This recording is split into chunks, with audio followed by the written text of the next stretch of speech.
ছিল পিসের সুপারিনটেন্ডেন্ট, এবং সেই হিসেবে আমার পিসের নিয়ে আমার ব্যস্ত থাকতে হইতো। শিক্ষা দেওয়াটাই আমার কাজ ছিল, এবং অন্যান্য শিক্ষকদেরকে ঠিকমতো কাজ করার জন্য তদারক করতাম, যাতে তারা ঠিকমতো ক্লাস করেন এবং ঠিকমতো শিক্ষা দেন। এটাই ছিল আমার আসল কাজ। কিন্তু এই লেখাজোখার কাম এগুলো আমার ছিল না, করিও নাই। আর কেউ আমাকে এইভাবে ফরমাইশে প্রবন্ধ লিখতেও বলে না। কিন্তু আমার এই লেখাগুলো আরম্ভ হইল কাদের বাহিনীর গণ্ডগোলের সময়ে।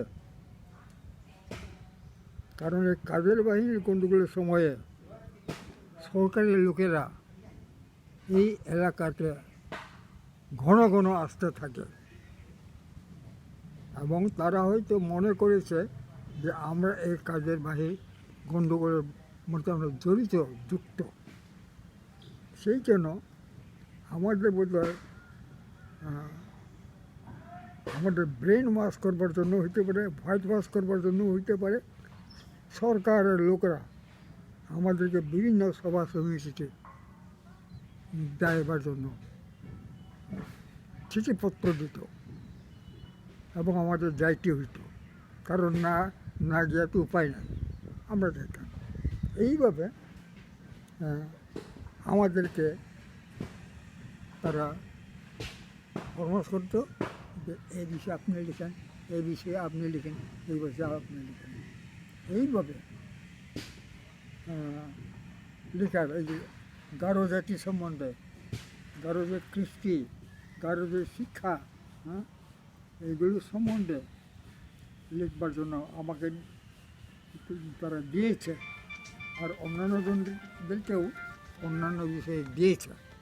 এইভাবে কিন্তু আমার লেখাটা শুরু হয়, এবং সব লেখা কিন্তু বিভিন্ন সংস্থা সংগঠনে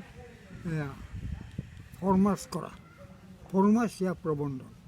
অনেক দিন সেই কাদের বাহিনীর গণ্ডগোল, এটা হইল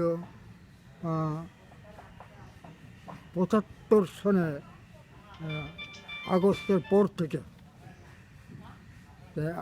এই 76 সন থেকে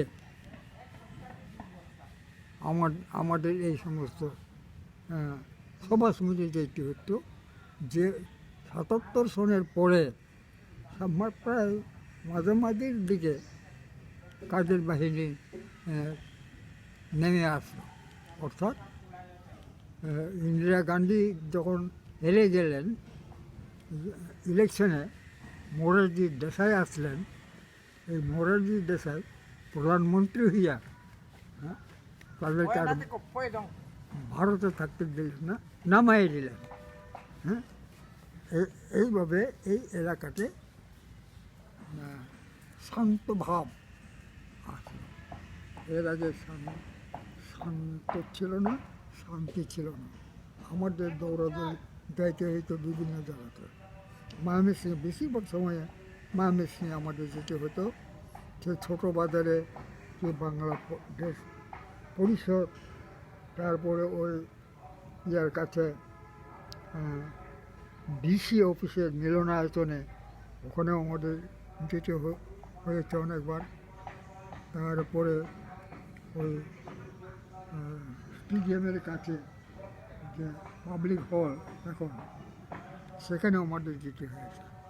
এইভাবে বিভিন্ন সরকারের ব্যবস্থাগুলো আমাদের যেতে হয়েছে, এবং তাদের দেওয়া কাজগুলো আমাদের করতে হয়েছে। এইভাবে আমার লেখাটা শুরু হয়। এরপরে কারিটাস, ওয়ার্ল্ড ভিশন, উপজাতীয় একাডেমি, যেটা এখন ক্ষুদ্র নৃগোষ্ঠীর একাডেমি এখন, এইগুলোতে লিখতাম। বিভিন্ন সেমিনারে যেতাম, সেই সেমিনারগুলিতে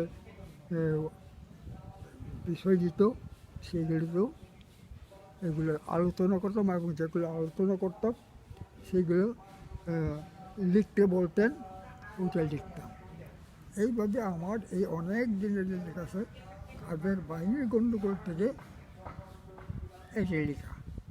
এখন আমার বয়সজনিত কারণে শরীর দুর্বল, আর আমি পিটিআই থেকেও আমি সেই 2008 সনে চলে আসলাম এই শারীরিক কারণে, এবং জিবিসি থেকেও আমি সমস্ত দায়িত্ব, কমিটি সমিতি ভোট ইত্যাদিতে সদস্য ছিলাম, বিভিন্ন দায়িত্বে ছিলাম, সেইগুলো আমি ছেড়ে আসলাম 2017 সনে। এখন আমি বাড়িতেই আছি। আর কয়েকবার আমি দুর্ঘটনায় পড়েছি। এখন আমি কোমরে ব্যথার জন্য আমি ভুগতেছি। ডাক্তারে বলছে আমার নাকি মেরুদণ্ডের নিচের দিকে হাড় ক্ষয় পাচ্ছে।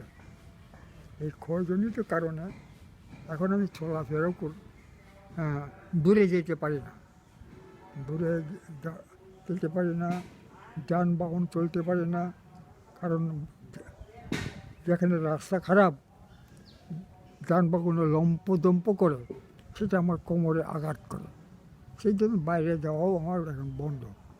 তো যাই হোক, এই অনেক দিনের যে লেখা যেগুলো সংগ্রহ করলাম, সেইগুলোই এখন প্রকাশের জন্য চেষ্টা করলাম এবং প্রকাশ করতে ফকব্রিম সংস্থাকে আমি দিলাম, যেন আমার পক্ষে তারা এই মুদ্রণের কাজ, প্রকাশনার কাজ তারা করেন। আপনারা বিশেষভাবে একটা গারো সংক্রান্ত ব্যাপারে লেখা, সেই জন্য গারো ভাই বোনদের কাছে আমার অনুরোধ, তারা যেন সবাই এই প্রকাশিত পুস্তক যেন চেনেন, ব্যবহার করেন এবং অন্যদেরকে উৎসাহিত করেন, এবং এখান থেকে যাতে যারা শিক্ষিত যুবক যুবতী তারা যেন সামনের দিনগুলিতে অনুপ্রাণিত হয়। আর আমি যে ভুল ত্রুটিগুলো করেছি এই পুস্তকগুলিতে, এই লেখাগুলিতে, সেগুলো তারা যেন সংশোধন করে, আর ভালো জিনিসগুলো যেন তারা প্রচার করে। আমি উল্লেখ করতে চাই, যদিও আমি দেখি নাই আর্থিক সংঘ, কিন্তু আর্থিক সংঘের যুবক যুবতীরা শিক্ষিতরাই করেছিল। আমি তাদের কাজ থেকেও আমি অনুপ্রাণিত হয়েছি। সেই অনুপ্রেরণায় আমি লিখেছি, এবং আমার এক লেখাতে ওই ইলেন বেল যে একটা বই লিখেছেন, সেই বইটা they ask if we eat frogs. ওখান থেকে আমি এই আর্থিক সঙ্গের একটা বাণী আমি উল্লেখ করে দিয়েছি, এইগুলো যেন আমাদের পরবর্তী শিক্ষিত যুবক যুবতীরা তারা সেই কাজটা করে।